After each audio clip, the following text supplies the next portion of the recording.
गुरुदेव और माँ गायत्री के चरणों में कोटि कोटि नमन। आप सभी को प्रणाम। तंत्र एक संपूर्ण विज्ञान है। ये एक चिकित्सा पद्धति भी है। तंत्र की तकनीकें प्रत्येक स्थिति में असरकारक सिद्ध होती हैं।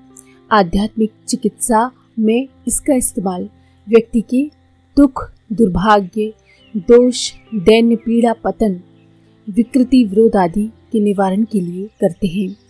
यदि इन तकनीकों का प्रयोग साविधि किया गया तो इनका प्रभाव अचूक होता है। स्थिति कैसी भी हो, व्यक्ति कोई भी हो, इनके सटीक असर हुए बिना नहीं रहते।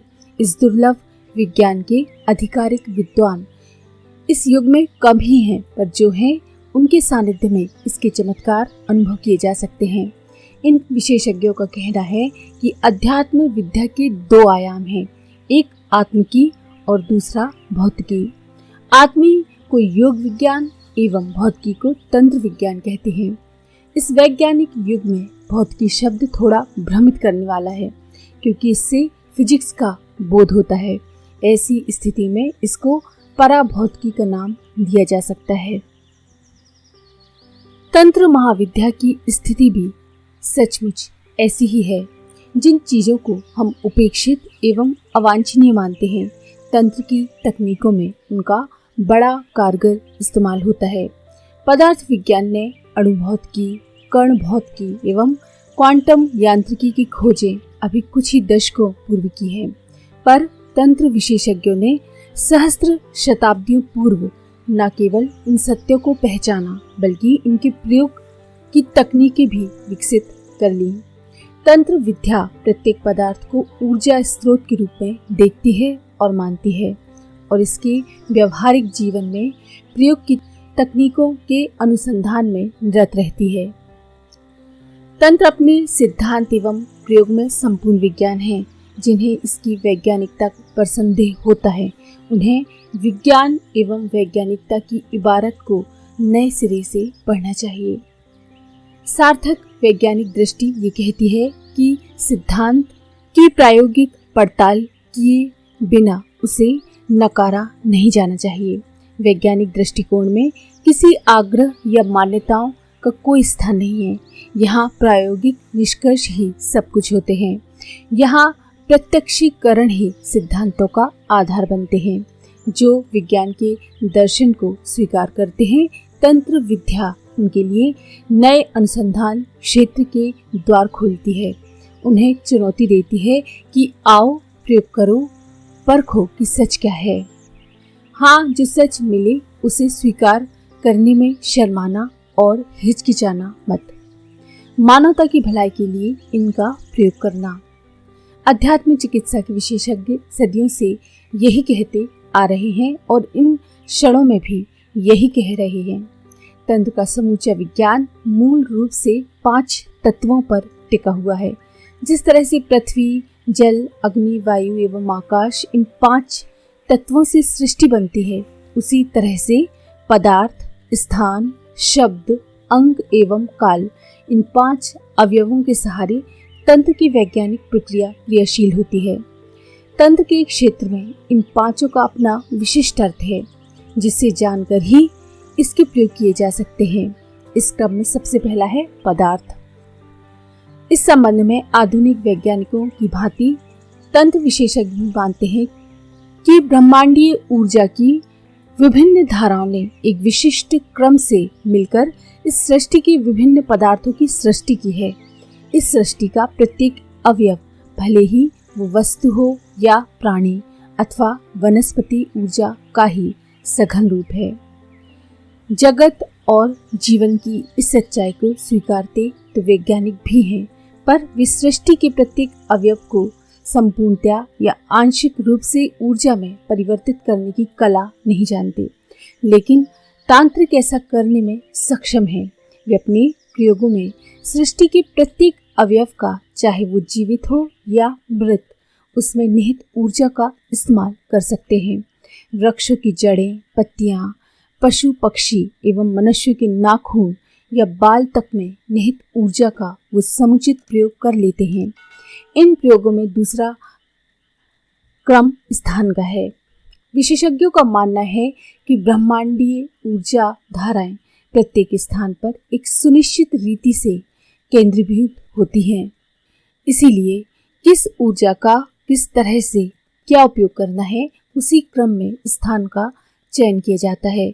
ये स्थान मंदिर, देवालय भी हो सकते हैं और पीपल, वट वृक्ष आदि की छांव अथवा नदी या शमशान का किनारा भी हो सकता है। तंत्र विज्ञान में तीसरा किंतु सबसे महत्वपूर्ण है शब्द। शब्द की तन्मात्रा आकाश है। आकाश परम तत्व है, इसी से अन्य तत्व उपजे हैं। इसी वजह से तंत्र ने आकाश तत्व को अपनी साधना के आधार के रूप में स्वीकारा है। शब्द से बने बीजाक्षर एवं मंत्राक्षरों के साविधि प्रयोग से तंत्र विशेषज्ञ ब्रह्मांड की ऊर्जा धाराओं की दिशा को नियंत्रित एवं नियोजित करते हैं। पढ़ने वाले भले इसे असंभव माने, पर ऐसा होता है। इसे कोई भी अनुभव कर सकता है। तंत्र विद्या में एक शब्द के प्रयोग अति रहस्यमय है और तुरंत प्रभाव प्रकट करने वाले हैं। इसमें कोई बीजाक्षर तो ऐसे हैं जो 1-1.5 अक्षर के होते हुए भी सिद्ध हो जाने पर कुछ ही सेकंडों में चमत्कार पैदा करने लगते हैं। चौथे तत्व के रूप में अंक का स्थान है। शब्दों की भांति अंक भी तंत्र विद्या में महत्व रखते हैं। इन अंकों को कुछ निश्चित रेखाकृतियों के संयोग से यंत्रों का निर्माण होता है। इन यंत्रों की पूजा, प्रतिष्ठा एवं साविधि साधना के द्वारा विशिष्ट ऊर्जा धारा को इसमें केंद्रित किया जाता है। इसी को मंत्र की जागृति कहते हैं। ऐसा होने पर फिर मंत्र ट्रांसफार्मर जैसा काम करने लगता है, यानी कि वो अपने में केंद्रित ऊर्जा को काम में प्रयोजन की पूर्ति के योग्य बनाता है। इस विज्ञान का 5वां तत्व है काल, जिस पर सारी प्रयोग प्रक्रिया निर्भर करती है। इसके अंतर्गत ये जानना होता है कि उपरोक्त सभी चारों तत्वों का संयोग कब किन विशेष क्षणों में किया जाए। इस प्रवाहमान सृष्टि में इसमें संव्याप्त ऊर्जा धाराएं भी प्रवाहित होती हैं। इनमें से प्रत्येक की स्थिति, क्षमता, प्रकृति, दिशा सभी कुछ अलग है। कुछ निश्चित क्षणों में एक विशिष्ट रीति से इनका मिलन होता है। इन पलों में इनके विशेष प्रभाव पदार्थ पर भी पड़ते हैं और स्थान पर भी। मंत्र या यंत्र साधना भी इससे प्रभावित होती है। यही वजह है कि विशेष साधना के लिए विशेष क्षणों का चयन करना पड़ता है, जैसे ग्रहण का समय, दिवाली, होली का समय, शिवरात्रि का समय, गुरु पुष्य योग, रवि पुष्य योग। इस तरह से तांत्रिकों के आराध्य बाबा कीनाराम इस प्रक्रिया में परम विशेषज्ञ थे। उनके बारे में कहा जाता है कि वो बाबा विश्वनाथ जो कर सकते थे वही बाबा कीनाराम भी कर सकते हैं। अपने बारे में ये उक्ति पर वे हंसते हुए कहते थे, अरे यहाँ है ही क्या रे, यहाँ सब तो कणों की धूल का बवंडर है, महामाया की ऊर्जा का खेल भर है। उन्होंने जो दिखा दिया मैं वही करता रहता हूँ। एक बार उनके यहाँ एक महिला अपने 20 वर्षीय बेटे को लेकर आई। उसका लड़का लगभग मरणासन्न था। सभी डॉक्टरों ने उसे असाध्य घोषित कर दिया था, पर जब बाबा कीनाराम के पास वो आई, उन्होंने कहा, अभी जा, शाम के समय आना। वो बहुत रोई, गिड़गिड़ाई, पर वे नहीं मानी। एक नज़र सूरज की ओर देखा और शाम को आने को बोल दिया। लाचार महिला क्या करती, रोती कलपती चली गई और शाम को पहुंची। बाबा कीनाराम ने वहीं घाट के पास से एक पत्ती तोड़ी और उसका रस उस युवक के मुंह में निचोड़ दिया।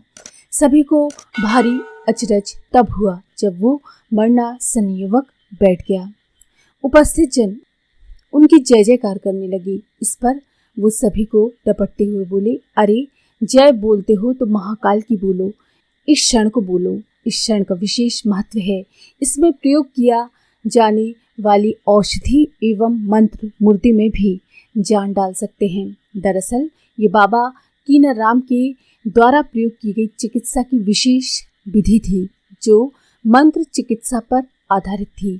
इसके सफल प्रयोग ने उस युवक को नवजीवन दे दिया था। आज के लिए इतना ही।